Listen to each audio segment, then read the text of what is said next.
The question is, what stands in most people's way of achieving their dreams? So it sounds simple, we can achieve dreams and there's a million books on it, but what do you think is actually the block for many people? I've written a book called Quit Your Day Job and Lead the Life of Your Dreams, based on my own experience and that of others. One of my favorite stories, I was on Joyce Brothers television show years ago with a couple of other people, and one of them was a man who was then in his 80s and just had received his law degree from the University of Chicago. And he told her that he was standing in line for registration 4 years earlier, and one of the young people in line behind him said, "Sir, are you sure you're in the right line?" And he said, and I turned around and I said, "What line should I be in?" And I thought, that is America. That's the essence of America. You are in whatever line you want to be in this country. And he fearlessly walked up and stood in the line and got his law degree at the age of 86 or whatever he was. And to me, what stands in people's way is fear, and their friends inflicted on them. So one of the chapters in my book has to do with distinguishing between friends and friendly associates, because when I left the academic world, I had a few friends and I had lots of friendly associates. I learned the difference when I decided to leave, because I retained a few friends, but most everybody I did not retain as friends because they thought I was absolutely crazy. They either thought that in a kind of benign way, or they just thought or they just were extremely angry that I was leaving a tenured position. They thought that was completely ungrateful and crazy. And I could also see that they were fearful about it. And I knew them well enough to know that many of them were envious, wished they could do it, but just wouldn't do it because they're set in their ways. And that's one of the reasons I didn't like tenure, because once you had tenure, you didn't have to publish anymore, you didn't have to do anything anymore. And of course, if you're truly motivated, that's not going to stop you. And there were a few people who were unstoppable, but mostly they weren't unstoppable, and they just stopped. And to me, that was a crime, because I didn't understand anything other than the merit system as, something that should rule an academy of ideas, So I think what makes people afraid is the fear of being out on the street. It's an image that I've had, in the first 10 years of getting into a new world, where I realized I wasn't going to get a check every 2 weeks regularly. You have that image if you were raised by Depression era parents. And you also have the other image of the wolves at the door. I remember that one because I found a quick way around it. Go to the door, open the door, and if you don't see any wolves at the door, then there are no wolves at the door. But it is an image that pops into your mind in the middle of the night, as does the homeless image and many other things. But if you're afraid of images, then you shouldn't be in the world of images. I mean, that's what I do, is I create images and develop images and turn them into movies. So how can I let, images that are in my brain control my actions? You have to learn to overcome that.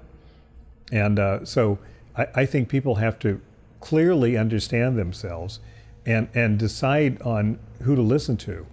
If you truly are a friend and you love somebody, you encourage them to fulfill their dreams. And I always did that to my students. I always felt like, you have a dream and you're afraid of accomplishing it. What if your dream is the most important dream that ever came along in the human race and you don't do anything about it? It was your dream and you do nothing about it. To me, that's a sacrilege. You had the dream for a reason. It's in your mind for a reason. Either God put it there or it was born in your mind from some other source. Why aren't you going to do something about it? Well, because I'm afraid that my father and mother would be really upset. And I go, so this is a hypothetical fear about something that hasn't happened yet, right? Yes. Then why not just do it and deal with the possibility that may never happen at all? And it's a matter of knowing yourself. I mean, that's one of the things I talk about first in the book. I was raised on Greek philosophy, and what it said over the Oracle of Delphi was, know thyself. That was the most important piece of knowledge that Plato and Aristotle and Socrates taught. And knowing yourself means you know you're going to be haunted by this dream if you don't do it. I mean, I've had a partner who said once when her movie was in trouble, maybe this is one of those dreams that should never have happened. And I go, that is complete blasphemy. You know, you say that now, but later you will see that that was some other voice talking to you other than your own voice, because you made this thing happen, and you know you will be proud of that, as she was. And that's, I think, simply fear is the number one impediment to people going for their dreams. And it's fear, you know, everyone knows the acronyms about fear. Fear is about things that haven't happened yet, that may never happen, just like worry.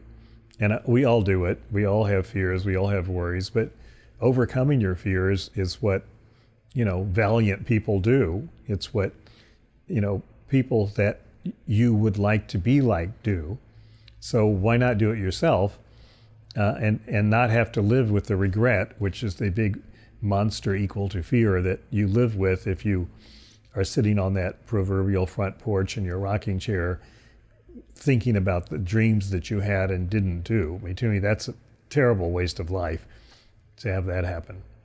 Also, stripping away illusions, and you talk about knowing thyself and being comfortable enough to know that if you have to stand by yourself for a while because you've lost the illusion of some of the friendships or peer group that you thought was going to be there with you, if for whatever reason socially they've gone the other way, knowing that that's okay as well.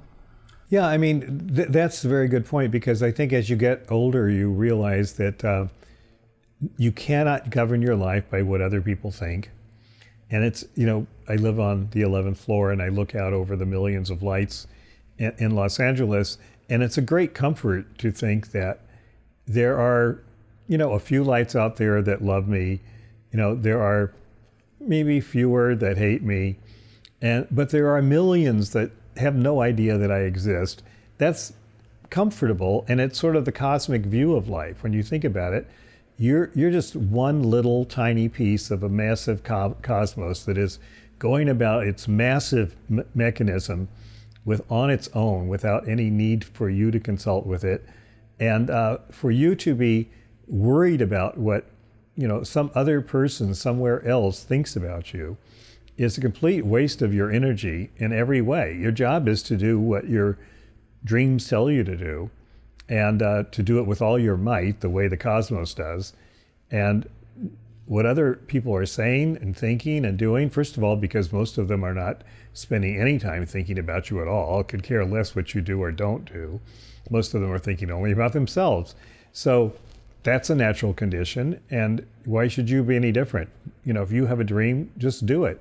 And if you're the crazy painter that's been turning out paintings in the garage down the street and everyone thinks you're a crackpot, but then they learn that you sold one of your paintings for $1 million and now it's going to be in the Louvre, you know, suddenly they go, I always knew that gal was a genius. You know, she really had talent from the very beginning. People change instantly, which shows how much value their opinion really has, right? And that's why I just think it's, you've got to really listen to yourself and not listen to everybody else. And the few people, you can tell your friends, because the ones that support you in doing that are your true friends. And if the person who's not supporting you is, I've had several clients in my career whose spouses did not support them. And, you know, my advice is divorce your spouse. I'm sorry. You know, like, I take this seriously. This is a profession. This is a vocation. And if, you know, someone close to you is telling you don't do it, it's selfish. You need to get somebody else close to you, you know, who will encourage you. Because all the monumental great things in life, I think, are done by people who go for it and who are not afraid of taking a chance, and who are therefore supported by a few true friends, you know, or loved ones who tell them to do it.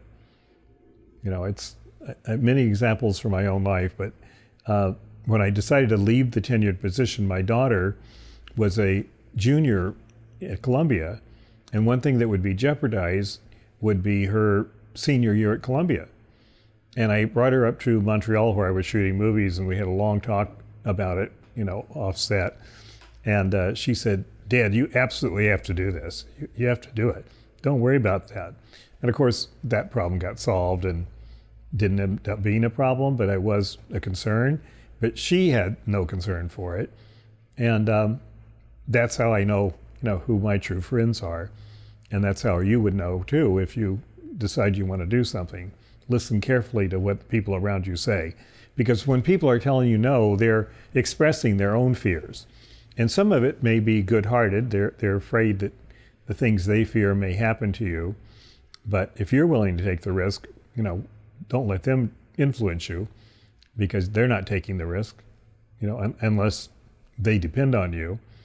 And then you have to figure that out. And I did certain things when I left that career to make sure that those who depended on me would not, end up being left without resources. So I did what I had to do to make sure that happened. And then once I did that, my conscience was clear, and I was able to embrace it fully with all the risks that it entailed. And I, no regrets, even though there were some very dark times. And there are always ups and downs in a business like this one, and in a career that is bereft of security. The other side of that coin is that as much as security is an illusion, rejection is also an illusion, because you can take as many chances as you want. I constantly hear people tell me, even on the phone this morning, you only get one shot. That was the distributor telling me, we only get one shot. And I thought, well, okay, maybe that's true for you, but I get as many shots as I want to take. And Hollywood is, first of all, doesn't exist. What is Hollywood, right? It's just a concept. But in reality, the business that I'm in, all you have to do is tell somebody, I've got a great new story, and they are all ears immediately. They don't care that it's been 10 years since you talked to them. You spend a few seconds in chit chat, and then they want to hear the story. So you can take as many chances as you want to take, unless your own psychology disallows that, because it wants you to get depressed and, go into a coma of unhappiness and take rejection seriously, etc. I just don't have time. One of my essays is called The Waiting Room, and it's about what you do while you're waiting for an answer on a creative project. Well, you don't wait, you do something else. You make another creative project, you get it going. And if you keep doing that, every project has its own clock. You can't do much to control that clock, but you can be doing another project. And sooner or later, you have projects all around you that are in various states of ripeness, and they will happen in their own time. And your biggest problem will be, what if two of them happen at the same time? And I always say, don't worry about that. I mean, that's the kind of problem you want to have. You don't want to have the problem of nothing happening. So no, you don't wait at all. And I think a lot of writers torture themselves because they wait. They send off a manuscript, hypothetically, into the snail mail. No one does that anymore, but they send it off and then they wait for an answer. Why would they wait for an answer? That's a complete waste of time. Instead, you instantly work on something else. And that way, when something comes from the first thing, you're surprised. And you deal with it immediately without wasting any kind of psychological energy on it. If it's a rejection, you take it and you move on. And if it's somebody offering you a deal, then you consider the deal. But you don't. Writers feel like they have to spend an additional 90% of their time fretting over it all, analyzing it, soul searching over it. And you do that when you're younger, and it's fine to do some of it because you may get a lot of creativity out of it. But once you've gone through it and tortured yourself, to your own satisfaction, you don't have to do that all the time. You can just go back to work. And Ray Bradbury used to say that to writers, get back to work. It'll get rid of all these moods you're having. And I always thought that's the most brilliant advice. Work is the solution.